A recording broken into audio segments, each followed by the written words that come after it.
Hey, what's up guys, Vass here, and I'm going to be taking a very in-depth look at the Fallout 76 trailer from Bethesda Game Studios. I'm a pretty big Fallout fan myself, and I am excited for the new Fallout game, but I'm also tempering my expectations due to all the leaks about what this game really is. You know, it's a bit of a multiplayer game, and we'll see. Anyway, let's get into it, and let's start off with the typical standby screen that they've used to tease all their previous Fallout games. And this one is a bit different because it has some colour, but we'll get into that in a minute. Right here we find out who is developing the game, and it is the main studio that makes the mainline Fallout and Elder Scrolls games. Now, there are various rumours that this is an online game. These are mainly coming from one Jason Schreier from Kotaku, who you should generally believe when it comes to leaks. He is one of the best games journalists out there and is very rarely wrong. He's actually the one that leaked the Fallout 4 info and got Kotaku blacklisted from Bethesda.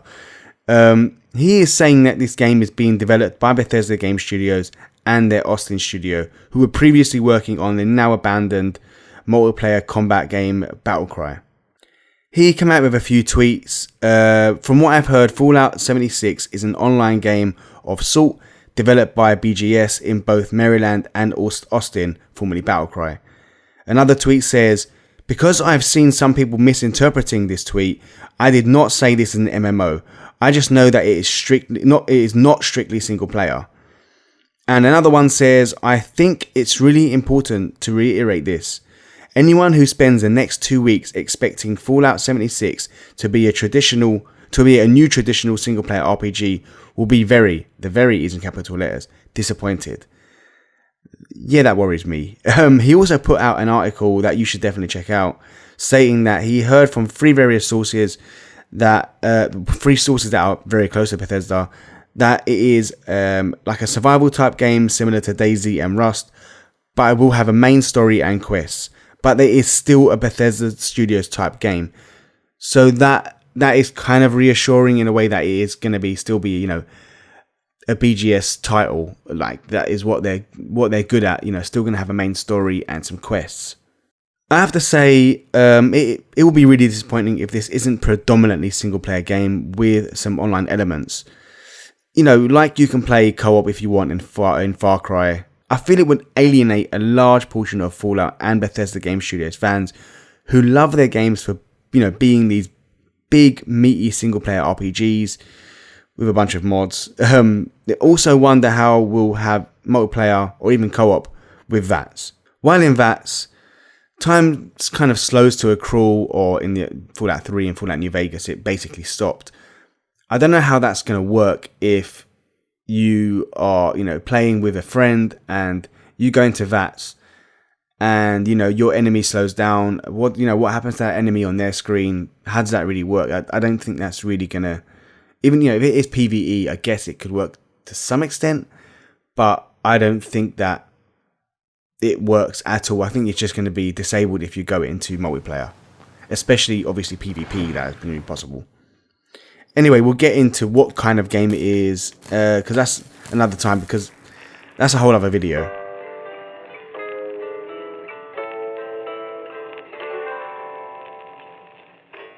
Almost heaven, West Virginia. Let's carry on analyzing this video, and we'll get into more details.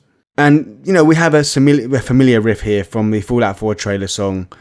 And then it goes into John Denver's "Take Me Home, Country Roads," or is it just Country Roads? No, actually, this is the first clue of the location and that being West Virginia. We have a Pip-Boy that looks a lot like a Pip-Boy 2000, and it has the date of 27th October to 2102. A little alarm icon, and it says alarm on the screen with radio, and it reads the time of 6:34 a.m. in military time, of course. But this date is very, very, very interesting for a few reasons. Number one, it's 25 years, and I mean only 25 years after the Great War, which is way before any of the previous Fallout games. It's actually about 200 years before. So this game's wasteland could look and feel very different. And, you know, you can imagine there won't be huge settlements in the open. I don't think the Enclave was around by then. Brotherhood of Steel, I think they might have been around in California, I think it was. But yeah, it's going to be very, very different. There might be some super mutants, might be some ghouls, raiders, and such. But there might be places like Rivet City and some other vaults. But it's going to be very different. I can imagine it being a very desolate wasteland, much like just going through the desert in New Vegas, or what was the land? I really can't remember what it's called now. In the lower region of Fallout 4, where it's just madness. It's just, you're walking around and there's death claws everywhere and things like that. So we'll see what the wasteland actually looks like. Secondly, this is actually 5 years later than it's supposed to be, and I'll get into why that is in a little bit.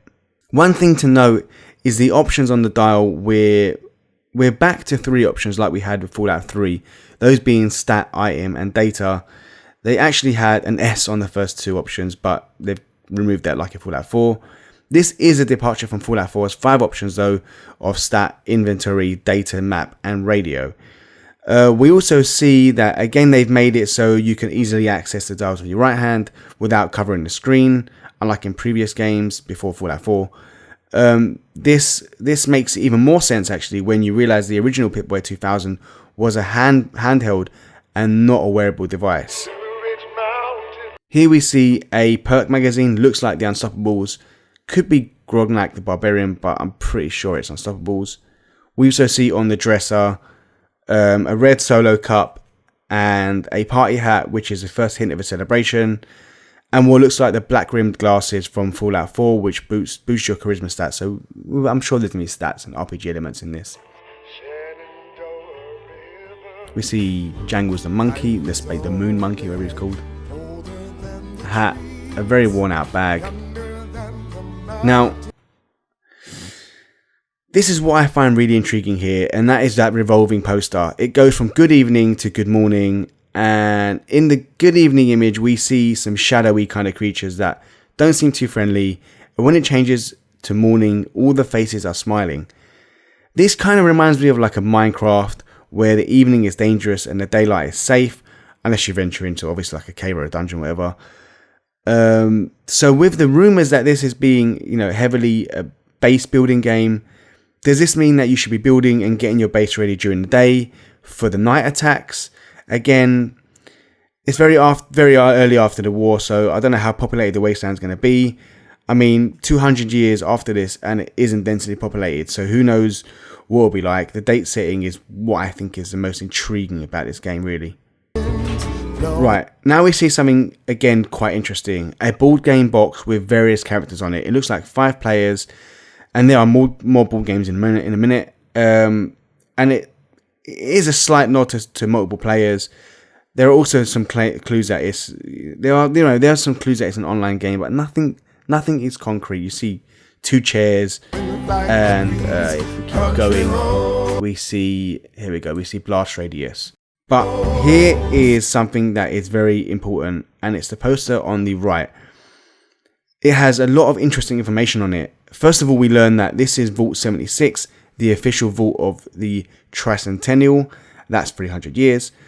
So what do we know about Vault 76? Well, let's read the Fallout wiki. The Vault Tech Terminal in the Citadel lists Vault 76 as a control vault with 500 occupants.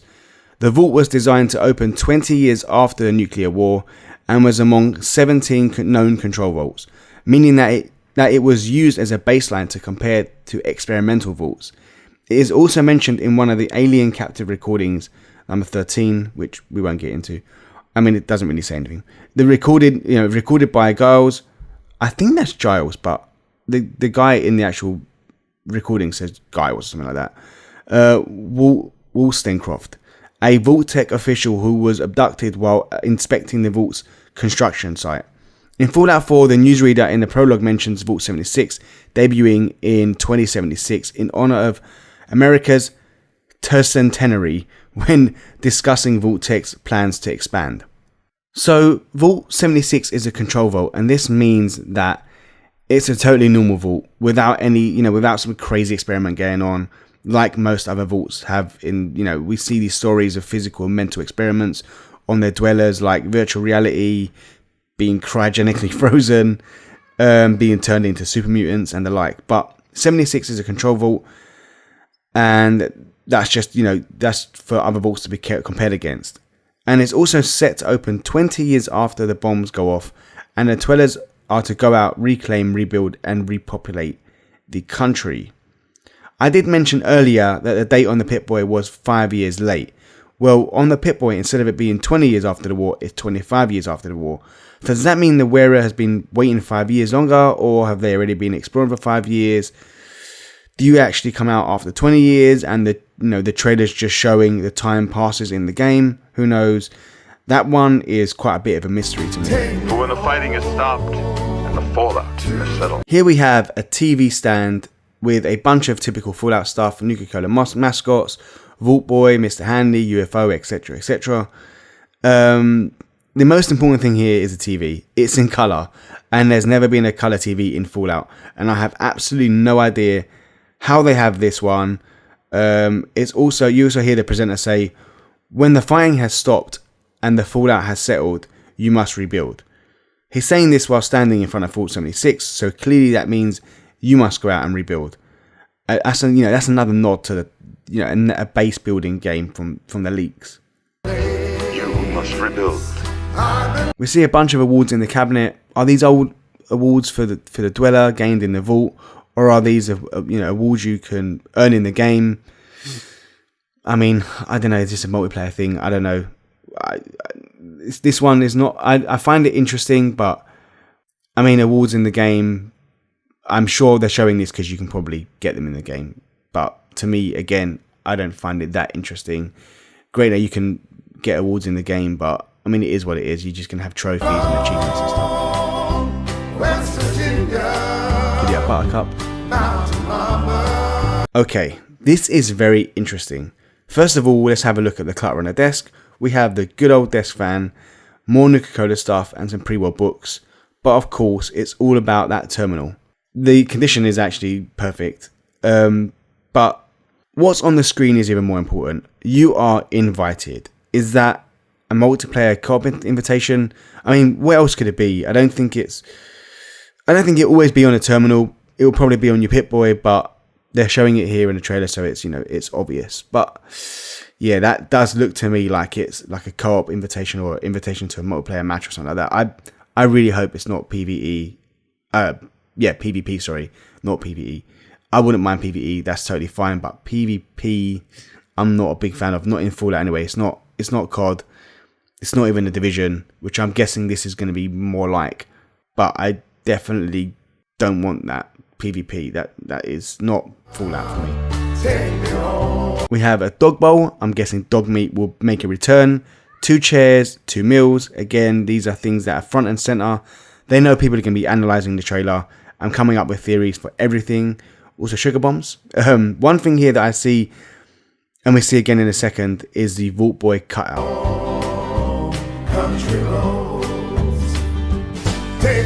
Right, carrying on to what we see looks like the cutout from the window in the previous scene, and another across from it. This to me symbolizes multiplayer or co-op. You are depicted as the Vault Boy on the Pip-Boy and the perk screen, so to me this means another player. Clearly they've been raving it up in Fallout 76. The place is obviously in the aftermath of a huge party. There's a football field, soccer if you live across the pond. Not sure if that's going to be laid for the party, but it's pretty cool. From the big banner we can see that they've been celebrating Reclamation Day, the day where they finally venture out of the vault after 20 years to reclaim the land. Well, as we know from other Fallout games, that didn't really do the best of jobs. Although to be fair, we haven't seen this new area in West Virginia, wherever it's going to be. Again, we go back to the date on the Pip-Boy. It is 5 years after the celebration is supposed to take place. I have a theory that everybody left after celebration, including the player. Most of them were killed pretty soon after by whatever or whoever was out there. The player may have lost his way and come back to maybe to find his Pip-Boy or something, or maybe he just sleeps there and hasn't cleaned it. Maybe it's just sentimental. I don't know, but there's definitely a big hole between the opening of this vault and the date that the game is set. Moving on to, one of the last scenes, we see the player wearing his vault jumpsuit, putting on this Pip-Boy model 2000. We have confirmation that is the case by the text on the top of the Pip-Boy. There we see that the jumpsuit has Vault 76 on it, and it doesn't really look that similar to either Fallout 3 or Fallout 4's jumpsuit. It looks like it has some type of padding or armor on it already. I do like that all the games have slightly different outfits, but why would Vault Tech do that? I mean, I get it for the game, but you'd think they'd have the same design in every vault. In Vault 76, our future begins. The narrator says, in Vault 76, our future begins. In a very serious tone, I might add. Again, this harks back to the whole rebuilding thing. Anyway, all we have left is the logo, which I think is nice, and then the usual website link with who is involved in the game, and again, confirmation that it is indeed Bethesda Game Studios developing this game. How much of it is the main Maryland team who create, the great single player games, and how much of it is the new multiplayer focused Austin team? That remains to be seen. We'll see, how much of an online portion there is in this game. But in E3, it's only 9-10 days away, so that's totally fine. We can wait a few more days. And that's it for me, guys. I hope you enjoyed the video, and I'd love to hear your theories on what kind of game Fallout 76 is, and what will Bethesda show at E3. Will there be a Fallout 3 Anniversary Edition 2? Supposedly there will be. Let me know in the comments or on Twitter at Superdrive Games. Subscribe to the channel for a lot more Fallout and E3 content and just gaming in general. And I will see you guys in the next one. See you later.